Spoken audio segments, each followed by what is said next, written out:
Poznáte niekto túto kolobežku? Lebo úprimne, ja nie. Je to v C10+, Kukirin G3 Pro. Ja som osobne o značke Awesome ešte nepočul a toto je ich top model 60V F1 Max. Je to unikátna kolobežka, ktorá má 4 tlmiče. Nikdy v živote som na kolobežke toľko tlmičov nevidel. OK, uvidíme, čo to bude. A toto video bude o základných a hlavných parametroch. Pozriem sa dovnútra, ako tá kolobežka vyzerá, ako to tam spravili. Ukážeme si P nastavenia a ja sa s vami prvýkrát preveziem na tejto kolobežke.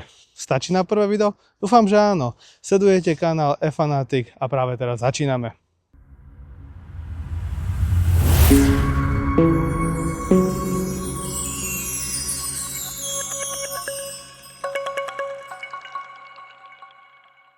Odkiaľ sa nabrala značka Awesome?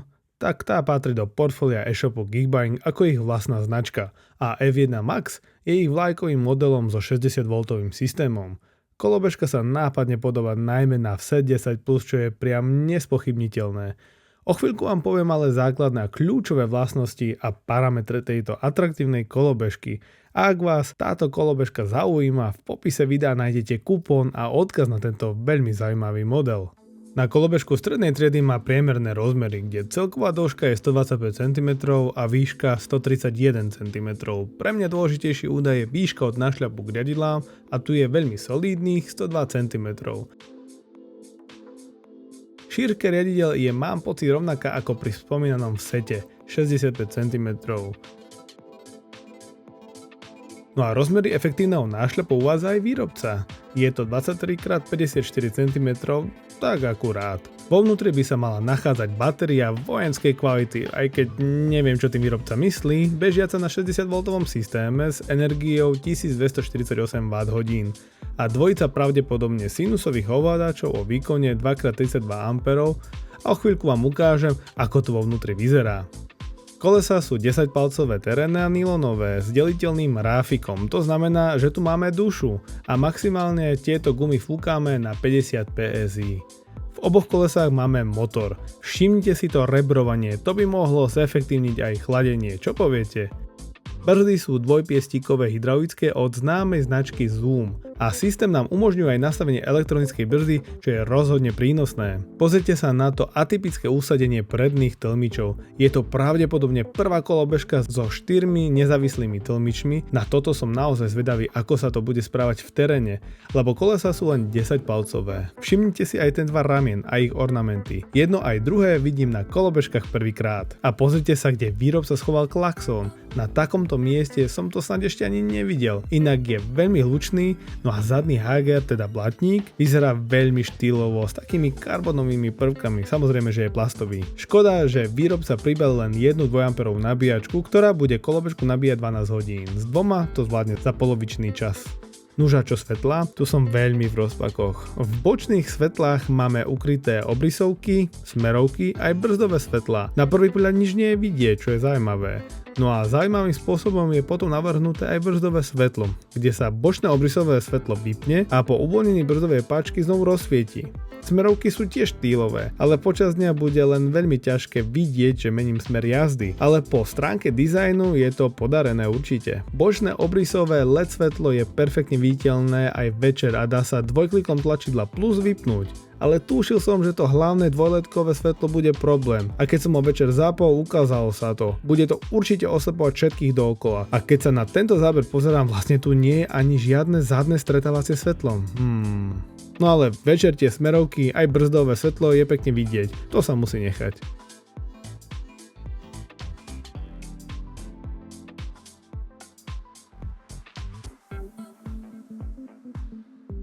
Kokpit pripomína opäť raz spomínaný v C10+, a to od smeroviek cez tlačidlo na klaxon na zapnutie predného motora až po ovládanie plynu či NFC odomýkania. Ale musí sa nechať, že ten multifunkčný spínač s plynom je efektný.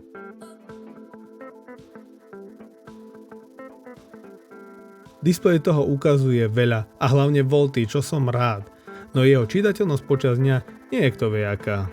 No a čo váha? Podľa výrobcu 36 kg, čo je asi taký priemer v tejto kategórii. Keď sme si teda pozreli tie hlavné a základné parametre, poďte sa spolu so mnou pozrieť, ako to vyzerá znútra. Všimnite si, všade dookola je použitá silikonová podložka pre utiesnenie, no a na prvý pohľad je všade poriadok. Batéria má nejaké to svoje označenie, sériové číslo a okolie ovládača je pénovou páskou izolované. Neviem, vyzerá to dobre, ešte sú tu informácie aj o ovládači a tak ďalej. Čo kabeláž, všetko má svoje označenie a asi jediné prekvapenie pre mňa je zaujímavo zabezpečený komunikačný kábel, tzv. Main harness, ktorý vedie do ovládača, inak konektory sú utesnené silikónom, extra ochrana je vždy samozrejme vítaná. Poďme si teraz prebehnúť ešte P nastavenia, pretože polovička z nich sa nedá nejakým spôsobom nastaviť, sú zablokované, tak poďme si aspoň teda povedať o tom, ktoré sa dajú zmeniť a ako. Ak ste ešte nikdy nevideli, ako sa odomýka kolobežka s NFC kartou, tak asi takto nejako. Uznávam, že dizajn displeja je podarený, ale už som ho niekde videl, či? P nastavenia aktivujeme súčasným stlačením a držaním tlačidiel plus a mínus asi na 2 sekundy a krátkým stlačením vypínacieho tlačidla prechádzame medzi jednotlivými nastaveniami. Prejdem k tým, ktoré sa dajú vôbec zmeniť. P2 je nastavenie jednotiek. Buď tu môžeme mať kilometre za hodinu alebo míle za hodinu. P4 je automatické vypnutie kolobežky. Rozsah je od 0, keď je to vypnuté a kolobežka sa nevypne, až po 60 minút. P8 znamená nastavenie rýchlostného limitu. Rozsah je od 0 do 100. P9 je nastavenie rozjazdu z miesta, tzv. Zero štart, kde jednotka znamená zapnutý štart z miesta, teda zero štart. P11 je nastavenie intenzity elektronickej brzdy, veľmi užitočná funkcia, rozsah je od 0, kedy je to vypnuté, až po 5, čo predstavuje najintenzívnejšiu sílu brzdenia. P12 je ďalšie užitočné nastavenie a predstavuje počiatočnú akceleráciu. Funguje to veľmi dobre, čo uvítajú začiatočníci ako aj pokročilí kolobežkári. P17 je nastavenie tempomatu, sa uvedie do chodu, pokiaľ konštantne držíme rýchlosť aspoň 8 sekúnd. Nestačilo 5 sekúnd? P18 predstavuje odomýkanie kolobežky na heslo alebo na NFC kartu. Týmto nastavením vieme zrušiť možno pre niekoho otravné odomýkanie heslom či NFC kartou. P19 je nastavenie jasu displeja, kde máme rozsah od 1 do 3. A posledné nastavenie je P23, nastavenie hesla. Ak ho chceme zmeniť, musíme najskôr vložiť pôvodné heslo, ktoré je 4 nuly. Potom ho potvrdiť dlhým stlačením vypínacieho tlačidla, kde sa nám na displeji prepne z P23 na S23 a potom si navolíme svoje vlastné heslo. Pre účely tohto videa som to nechcel veľmi komplikovať a dal som to na 1212. Opäť som to potvrdil dlhým stlačením vypínacieho tlačidla a hotovo, aktivované. Teraz, keď nebudem mať pri sebe NFC kartu, tak to môžem odblokovať svojím vlastným heslom. Celkom užitočné, že?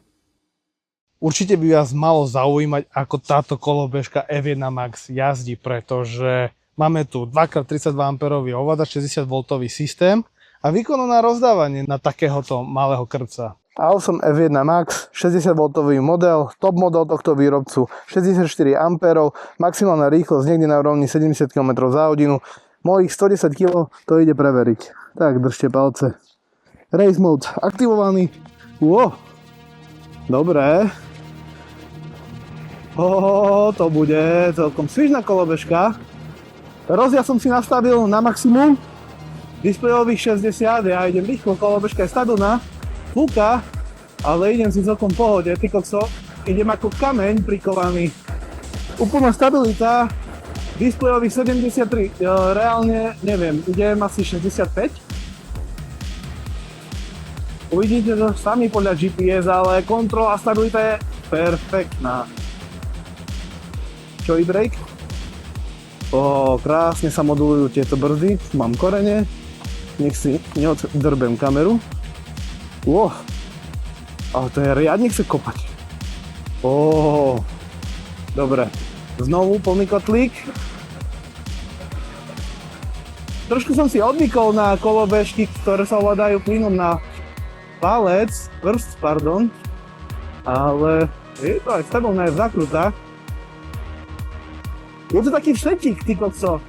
Pripomína mi to v desiatku, keď som to testoval asi, ja neviem, 3-4 roky dozadu, ale to má grády. 73 Hz zóna nepôjde.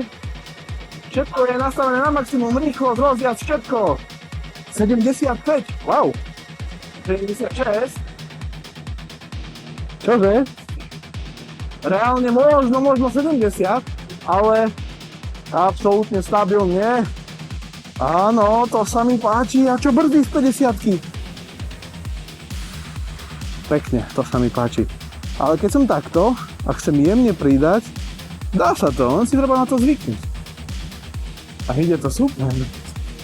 Dobre, toto sa mi páči. Máme tu aj tempomat. To je v nastavení 5.17, keď ho chcete aktivovať, dáte tam jedničku a potom 8 sekúnd konštantne na rýchlosti, akú chcete udržať,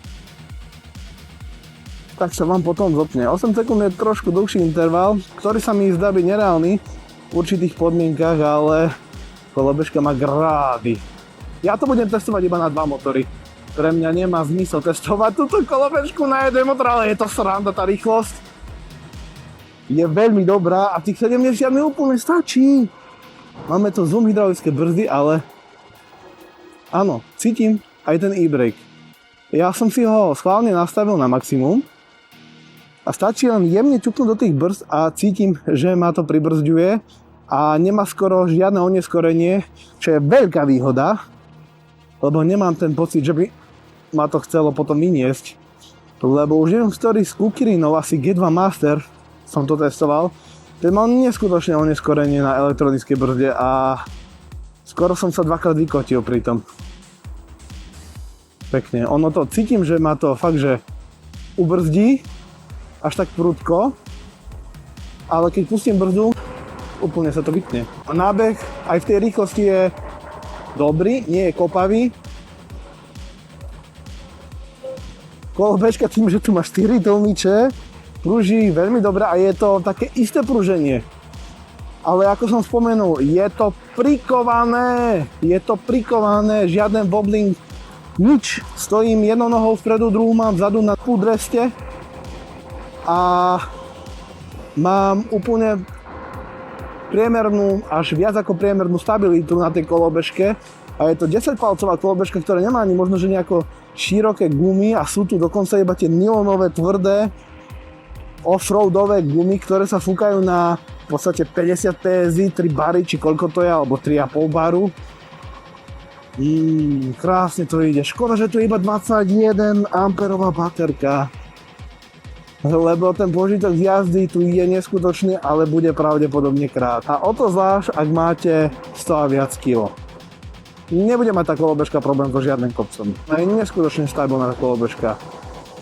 Čo mi tu možno, že bude chýbať, ale to je pochopiteľné, pretože tu máme asi len 65 cm rajdy. Je taká tá možno obratnosť v zákrutách, ale tak ako to je, mi to celkom povedzme, že vyhovuje. Zvykol by som si na to určite. Plné brzdy, dobre, flekujeme, dá sa to modulovať, tie zoom brzdy chcú modulovať. Povedal by som, že to je niečo medzi Sinewave a Squarewave ovládačmi, pretože ten nástup pri race mode je taký nie kopavý úplne ako pri Squarewave, ale nie taký plynulý ako pri Sinewave.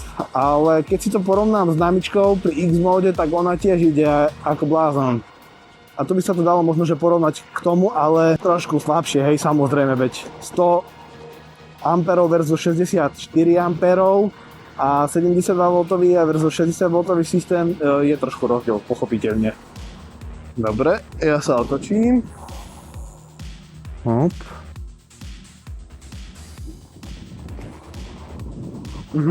To bude asi Sinewave, lebo ten nástup už je lepší. Vieme aj podskočiť, super, ja sa teším.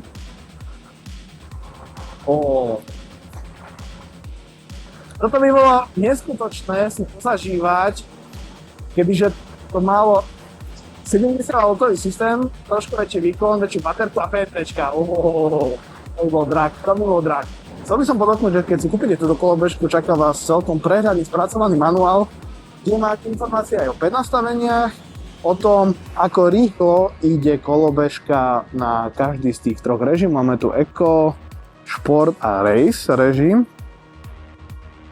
Sú tu funkcie, ktoré sa dajú ovládať v tých prednastaveniach, najmä rozjazd a ten e-brake, čo som rád, že sú to nastavenia, ktoré aj fungujú. Dobre, teraz mám úplne, že ten najsilnejší rozjazd idem si svojimi... Tu musím dávať pozor, lebo ten nakop je dosť citeľný, akože nepodhrábne mi predné koleso, ale musím opatrne dávkovať plyn. Táto časť môjho videa je len o tej kontrole nad kolobežkou aj pri tom najväčšom výkone a najagresívnejšom rozjazde. Dá sa to, ale ja som o čosi skúsenejší ako väčšina kolobežkárov, takže si na to bude treba zvyknúť. A asi ja by som ani nepotreboval ten najagresívnejší rozjazd, aj keď je to veľmi príjemný adrenalín, do ktorého sa viem dostať veľmi rýchlo. Milujem túto kolobežku. Absolútne som z neho žitý. Tak čo, ako sa vám páčila moja prvá jazda? Myslím si, že táto kolobežka bude veľmi zaujímavá a vstupuje to ako veľmi vážny konkurent medzi kolobežky, ktoré sú 10-palcové, ktoré sú aj do mesta, aj do terénu a ktoré aj niečo viac stoja. Pretože tieto použité materiály si myslím, že sú dosť adekvátne tej cene. Aj keď neviem, kto vyrábal túto baterku a aké sú tam použité články, ale tá sranda tam bola neskutočná. V ďalšom videu by som chcel ísť do nejakých tých púštnych dún, ako sa to tam bude správať, pretože ma zaujíma, ako sa celkovo budú správať tieto 4 tlmiče, či to vlastne nie je prežitok mať 4 tlmiče na kolobežke.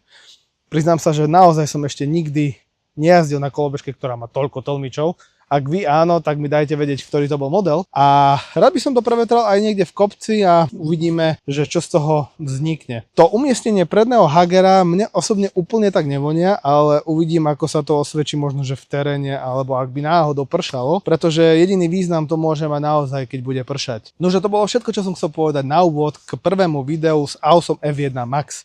Verím, že sa vám video páčilo a ak máte nejaké otázky, čo by som mal otestovať, alebo čo si celkovo myslíte o tejto kolobežke, tak mi dajte vedieť do komentára a budem rád, ak tomuto videu dáte like, ak bolo pre vás užitočné, prínosné. Moju tvorbu podporíte odberom tohto YouTubeového kanála, za čo vám veľmi pekne ďakujem. A sledovať môžete aj veľkú facebookovú stránku, respektíve skupinu, kde rozoberáme elektrické kolobežky, bicykle a ďalšie PVčka. Ja sa s vami vidím pri ďalšom videu, už pri recenzii na AWSOM F1 Max. Majte sa krásne, čaute.